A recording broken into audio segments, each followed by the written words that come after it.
Tahan pening dan terus bergerak boleh menyebabkan stroke. Baring sejurus selepas makan adalah ubat terbaik. Jika Anda berumur lebih 70 tahun, sila amalkan cara ini selama 3 hari sahaja mulai hari ini. Orang yang akan saya perkenalkan kepada Anda hari ini ialah Puan Zainab, seorang warga emas berusia 71 tahun. Beliau telah menghabiskan sumur hidupnya menjual ikan di pasar pagi untuk membesarkan anak-anaknya. Beliau seorang yang tidak pernah duduk diam, sehinggaan orang di sekelilingnya memuji beliau sebagai seorang yang jujur dan kontoh kerajinan. Beliau sendiri bangga dengan sifat kerajinannya itu dan menganggapnya sebagai satu pingat penghormatan. Namun, 6 bulan yang lalu, gejala aneh mula muncul.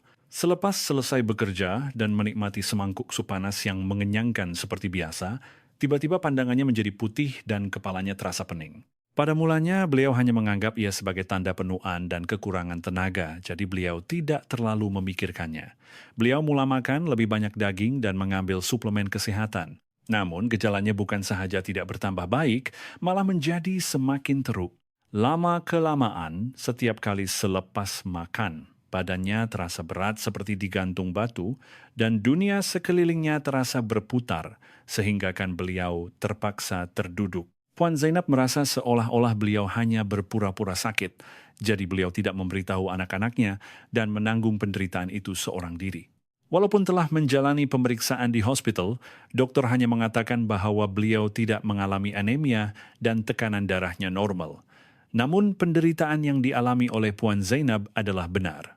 Apabila saya bertemu dengannya, saya serta-merta dapat mengenal pasti puncanya. Ini adalah isyarat kecemasan terakhir yang dihantar oleh tubuhnya untuk menyelamatkan otaknya. Tuan-tuan dan puan-puan, otak kita hanya merangkumi 2% daripada berat badan kita. Namun, organ kecil ini menggunakan 20% daripada keseluruhan oksigen dan tenaga tubuh kita. Ia adalah organ VIP yang memerlukan bahan api berkualiti tinggi dalam jumlah yang besar. Jika aliran darah ke otak berkurangan walaupun untuk seminit, sel-sel otak akan mula menjerit. Apabila kita makan, berlaku satu pergerakan besar darah di dalam badan kita. Usus memerlukan jumlah darah yang banyak untuk mencerna makanan. Pada ketika ini, badan kita perlu mengagihkan darah dengan sangat teliti. Sambil membekalkan darah ke perut, aliran darah ke otak juga mesti dikekalkan pada tahap yang stabil. Namun seiring dengan peningkatan usia, keupayaan untuk mengawal selia ini mula merosot. Apabila darah tertumpu ke perut, badan gagal melindungi aliran darah yang menuju ke otak. Puan Zainab memaksa dirinya untuk bergerak dan bekerja walaupun otaknya sedang kelaparan, dan ini akhirnya mengakibatkan penurunan aliran darah ke otak. Ini bukan sekadar masalah pening kepala. Ini adalah amaran bahwa otak Anda sedang mengering secara perlahan-lahan. Kisah yang akan saya sampaikan hari ini adalah manual pemulihan otak untuk mereka yang menderita pening, yang tidak diketahui puncanya, dan keletihan selepas makan, seperti Puan Zainab. Saya akan menerangkan satu persatu prinsip saintifik dan kaedah praktikal mengapa Anda perlu baring sejurus selepas makan, dan bagaimana tindakan kecil ini boleh menjadikan otak Anda 10 tahun lebih muda. Ini bukan kemalasan. Ini adalah tanda keprihatinan yang paling mulia untuk otak Anda. Saya yakin video hari ini akan sangat membantu dalam menjaga kesehatan otak Anda dan keluarga Anda.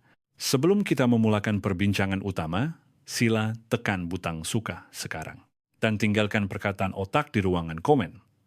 Penyertaan kecil Anda ini akan menjadi kekuatan besar dalam menyebarkan maklumat kesehatan yang berharga ini kepada lebih ramai orang yang memerlukannya. Baiklah, mari kita terus ke inti perbincangan. Mulai hari ini, sila ingat satu perkara ini. Tindakan paling penting yang perlu Anda lakukan sejurus selepas makan bukanlah mencuci pinggan atau berjalan-jalan di sekitar kawasan perumahan. Ia adalah dengan berbaring dengan selesa selama 20 menit. Ya betul, baring sejurus selepas makan adalah preskripsi yang paling pasti dan cepat untuk menyelamatkan otak Anda. Mengapa begitu? Saya akan terangkan sebab perubatan yang menakjubkan ini dengan cara yang sangat mudah. Apabila kita berdiri atau duduk, badan kita sedang melawan satu daya besar yang dipanggil gravity. Bayangkan jantung Anda sebagai pam air di tingkat bawah tanah sebuah pangsapuri bertingkat tinggi. Dan otak Anda pula adalah penthouse di tingkat 10, tingkat paling atas pangsapuri itu. Untuk pam di tingkat bawah tanah menolak air sehingga ke tingkat 10, ia memerlukan tekanan yang sangat kuat, bukan? Jantung kita juga begitu. Menolak darah ke atas kepala melawan graviti adalah satu kerja yang sangat berat dan memenatkan bagi jantung. Tetapi, masalah yang lebih besar timbul selepas makan. Apabila kita makan, badan kita berada dalam keadaan darurat. Ini karena perut dan usus kecil memerlukan jumlah darah yang sangat besar untuk memecahkan makanan dan menyerap nutrien. Pada ketika ini, pengurus darah dalam badan kita membuat keputusan. Pencernaan adalah keutamaan sekarang, jadi mari kita kurangkan darah ke tempat lain dan salurkan semuanya ke perut. Salah satu organ pertama yang kehilangan darah ialah otak. Sudahlah sukar untuk menolak darah ke atas kerana graviti, kini perlu pula menarik semua darah. Akibatnya, penthouse kita, yaitu otak, mengalami kemarau kerana bekalan air terputus. Inilah realiti di sebalik hipotensi postprandial atau penurunan aliran darah ke otak selepas makan.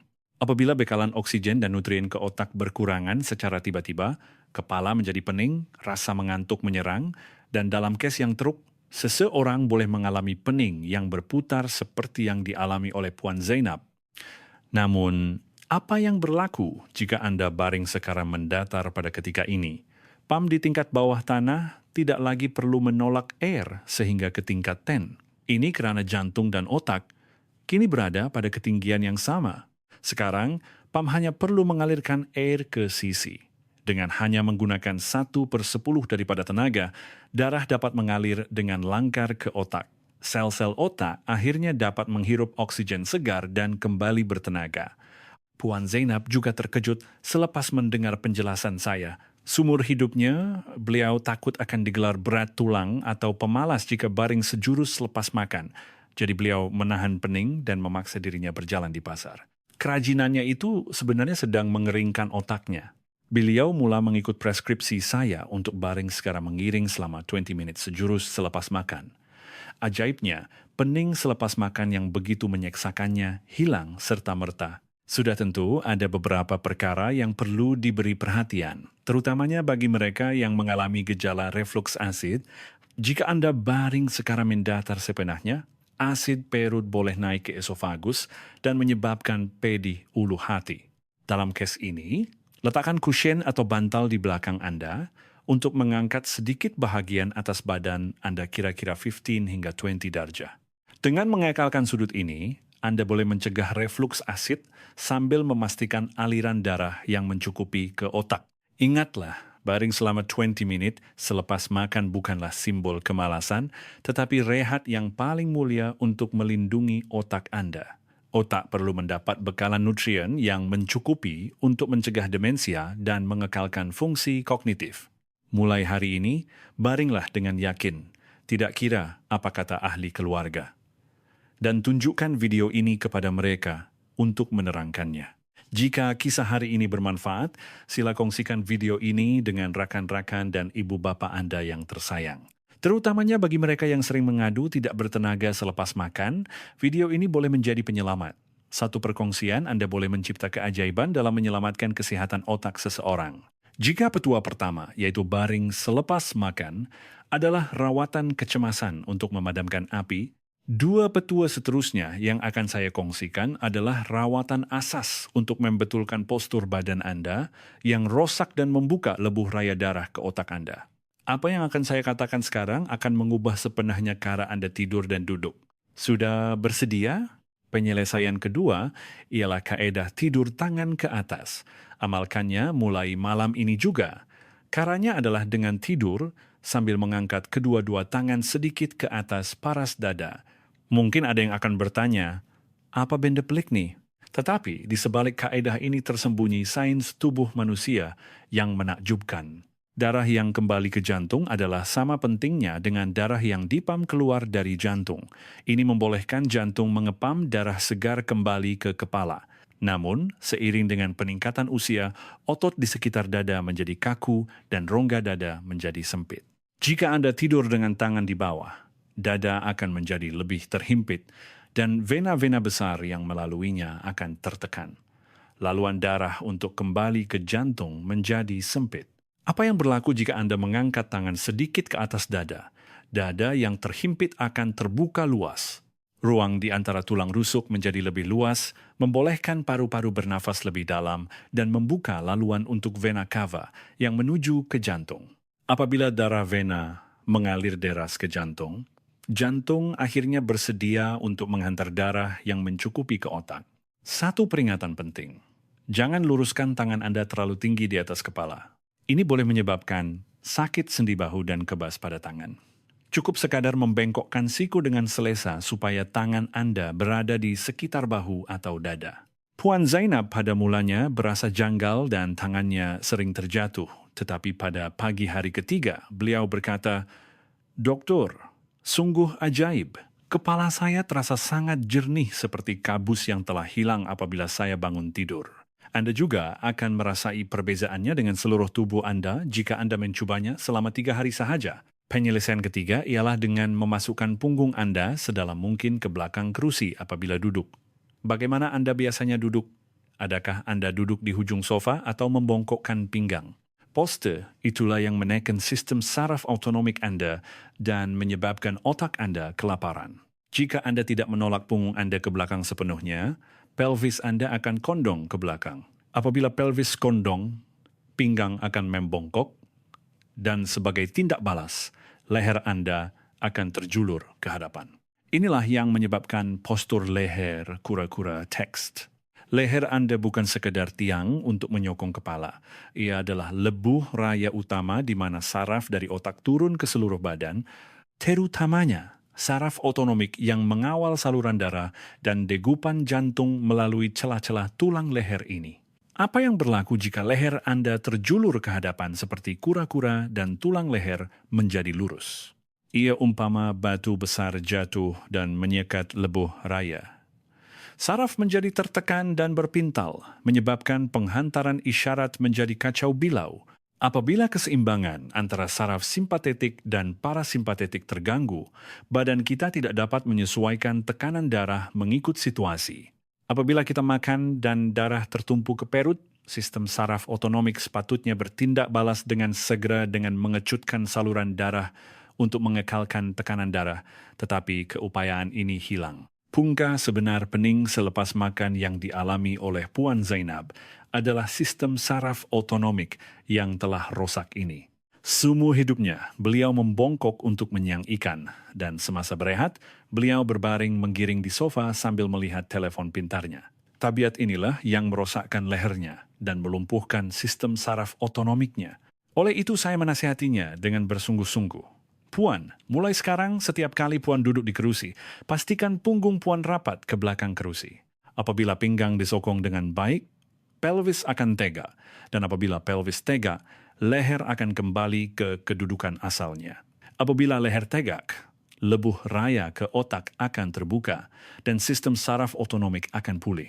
Selepas mendengar nasihat ini, Puan Zainab mula duduk dengan menolak punggungnya ke belakang secara sadar.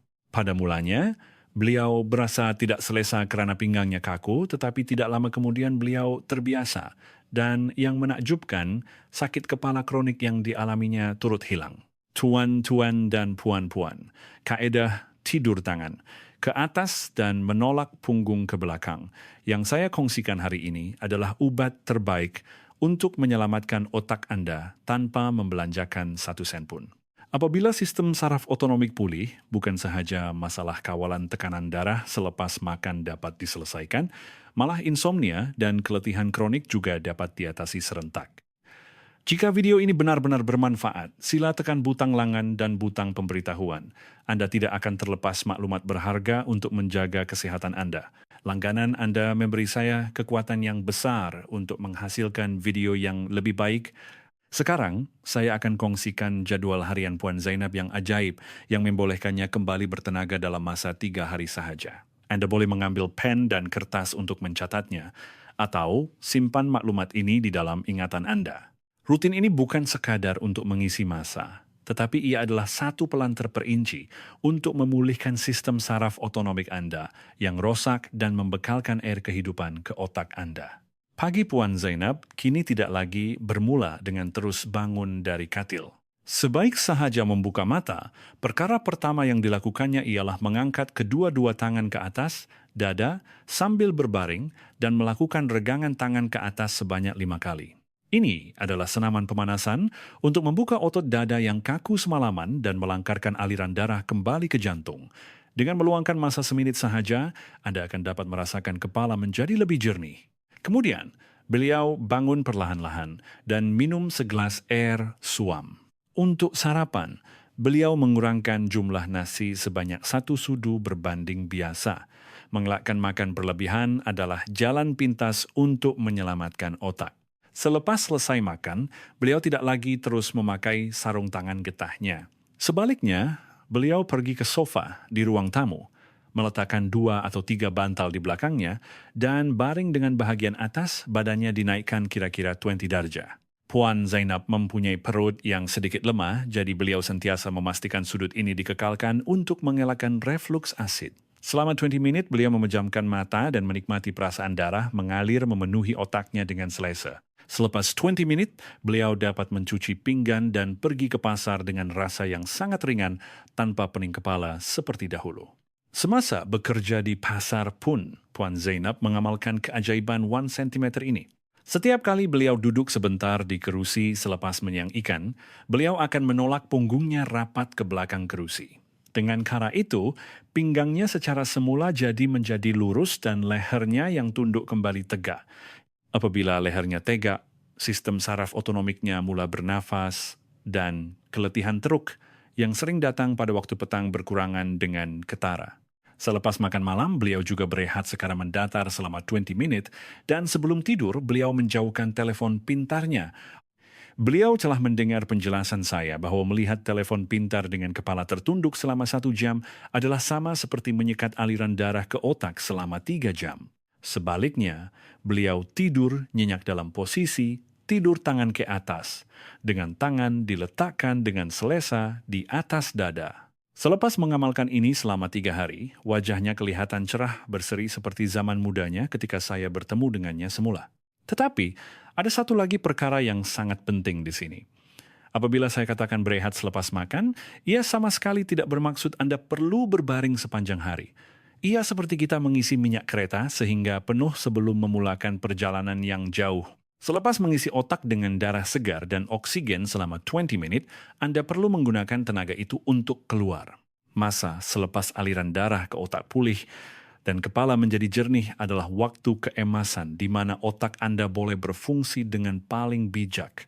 Pada masa ini, jangan hanya duduk diam. Berjalan-jalanlah di sekitar kawasan perumahan, belajar bahasa asing yang Anda ingin pelajari, atau mulakan aktiviti otak seperti bermain catur atau menyelesaikan teka-teki. Otak menjadi lebih mudah apabila ia digunakan. Jika Anda telah mengekas semula otak Anda dengan rehat selama 20 menit, Anda perlu menggunakan tenaga itu sepenuhnya pada waktu yang lain. Dengan cara ini, hubungan antara sel-sel otak akan menjadi lebih kuat dan tidak akan ada ruang untuk demensia. Sekarang, saya akan menjawab 3 soalan yang paling kerap ditanya semasa Anda mengamalkan kaedah ini. Soalan pertama, Dokter, tidakkah berat badan saya akan naik jika saya baring sejurus selepas makan? Atau adakah ia akan menyebabkan masalah pencernaan? Tuan-tuan dan puan-puan, sama sekali tidak. Malah sebaliknya yang berlaku. Apabila kita memaksa diri untuk bergerak dalam keadaan tertekan, badan kita menganggapnya sebagai keadaan darurat dan cenderung untuk menyimpan tenaga sebagai lemak.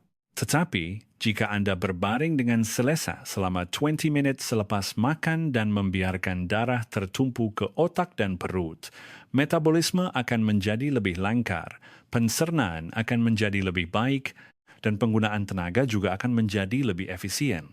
Cuma, jangan makan terlalu kenyang. Makan secara sederhana dan kemudian baring adalah kuncinya.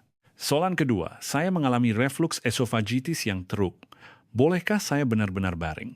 Ya, seperti yang saya tekankan berulang kali, jangan baring secara mendatar sepenahnya, tetapi naikkan sedikit bahagian atas badan Anda.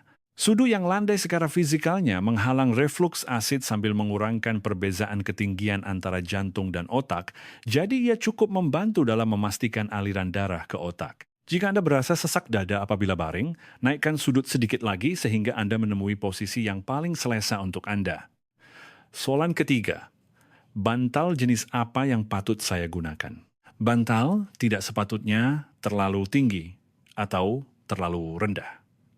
Adalah penting untuk mengekalkan lengkungan C semula jadi pada leher Anda semasa berbaring. Bantal yang terlalu tinggi boleh meluruskan tulang leher dan menekan sistem saraf otonomik, manakala bantal yang terlalu rendah boleh meningkatkan tekanan intrakranial. Bantal yang terbaik ialah yang menyokong belakang leher dengan kukuh sambil membenarkan kepala tenggelam sedikit. Soalan keempat yang sering ditanya, Dokter, saya tidak bertenaga dan selesa baring sepanjang hari, adakah itu tidak mengapa? Jawaban saya adalah tidak sama sekali. Otot dan otak kita akan berkarat dengan cepat jika tidak digunakan.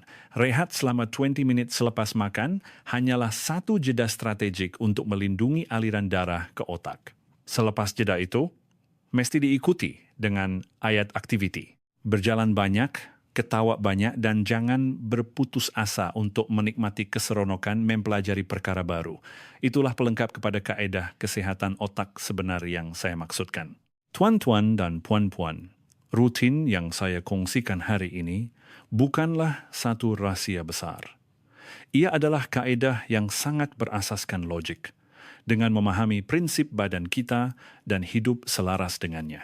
Namun, kurang daripada 1% penduduk di Malaysia yang mengamalkan logik ini secara konsisten selama 3 hari. Saya sangat berharap Anda akan menjadi sebahagian daripada 1% itu dan menikmati sisa hidup Anda dengan minda yang jernih. Bagi mereka yang akan memulakan rutin ini sekarang, sila tinggalkan komen mula atau nombor 1. Kata-kata yang Anda tinggalkan itu akan menjadi langkah pertama dalam mengukuhkan tekad Anda. Selain itu, mari kita saling menyokong dengan berkongsi pengalaman di ruangan komen. Mungkin sukar jika dilakukan seorang diri, tetapi kita pasti boleh berjaya jika melakukannya bersama-sama. Saya akan sentiasa menyokong perubahan Anda. Tuan-tuan dan puan-puan, sudah tiba masanya untuk mengakhiri syarahan panjang hari ini. Kisah yang saya sampaikan hari ini bukanlah sekadar cadangan mudah untuk berehat selepas makan. Ia adalah rayuan dan pengakuan paling tulus saya sebagai seorang doktor kepada semua warga emas seperti Puan Zainab di zaman kita yang telah hidup dengan satu prinsip yaitu kerajinan. Anda semua telah bekerja keras selama ini. Saya tidak dapat memahami sepenuhnya tahun-tahun yang Anda lalui tanpa rehat, membesarkan anak-anak dan membina keluarga. Tetapi kini badan Anda, terutamanya otak Anda yang berharga, menuntut hak untuk berehat. Mari kita simpulkan apa yang telah kita pelajari hari ini. Pertama, khas semula otak Anda dengan rehat strategik selama 20 menit selepas makan. Kedua, bina lebuh raya ke otak Anda dengan kaedah tidur tangan ke atas dan postur yang betul. Dan yang ketiga, yang paling penting, gunakan otak yang telah dikas semula itu untuk bergerak dengan cergas dan terus belajar. Gambaran yang saya impikan untuk Anda bukanlah gambaran Anda terbaring di atas katil. Ia adalah gambaran Anda yang sergas selepas berehat sebentar, berjalan-jalan di taman dengan minda yang paling jernih, mempelajari perkara baru di pusat komuniti, dan bersosial dengan gembira bersama rakan-rakan. Rehat selama 20 menit itu hanyalah batu loncatan untuk Anda menjalani 23 jam 40 menit yang lain dengan lebih hebat. Jangan lagi menyeksa badan Anda atas nama kerajinan, dan sebaliknya, jangan kehilangan kecergasan di sebalik nama rehat. Berehat dengan baik dan bergerak dengan lebih baik. Gabungan harmoni kedua-dua perkara ini akan membawa Anda ke arah kehidupan yang sihat dan panjang umur. Mulai esok pagi apabila Anda membuka mata, hari Anda akan berbeza. Regangan ringan semasa bangun dari katil, dan 20 menit bersandar di sofa selepas makan boleh mengubah seluruh sisa hidup Anda. Saya benar-benar berharap Anda akan menikmati setiap hari sebagai anugerah dengan minda yang jernih melihat cucu-cucu bermain dan berbual mesra dengan rakan-rakan. Terima kasih kerana mendengar kisah panjang ini sehingga ke penghujungnya. Saya berharap keikhlasan saya telah menjadi benih amalan di dalam hati Anda. Kesehatan bukanlah sesuatu yang dijaga oleh orang lain, tetapi sesuatu yang Anda pilih sendiri. Mulai hari ini, buatlah pilihan yang paling bijak untuk otak Anda. Saya, sebagai dokter Anda, akan sentiasa menyokong Anda semua agar dapat menikmati era 100 tahun dengan gembira, tanpa kesakitan dan dengan minda yang jernih. Sekian sahaja daripada saya, Dr. Muhammad Rizal, untuk kesihatan warga emas. Semoga Anda semua sihat dan sejahtera. Terima kasih.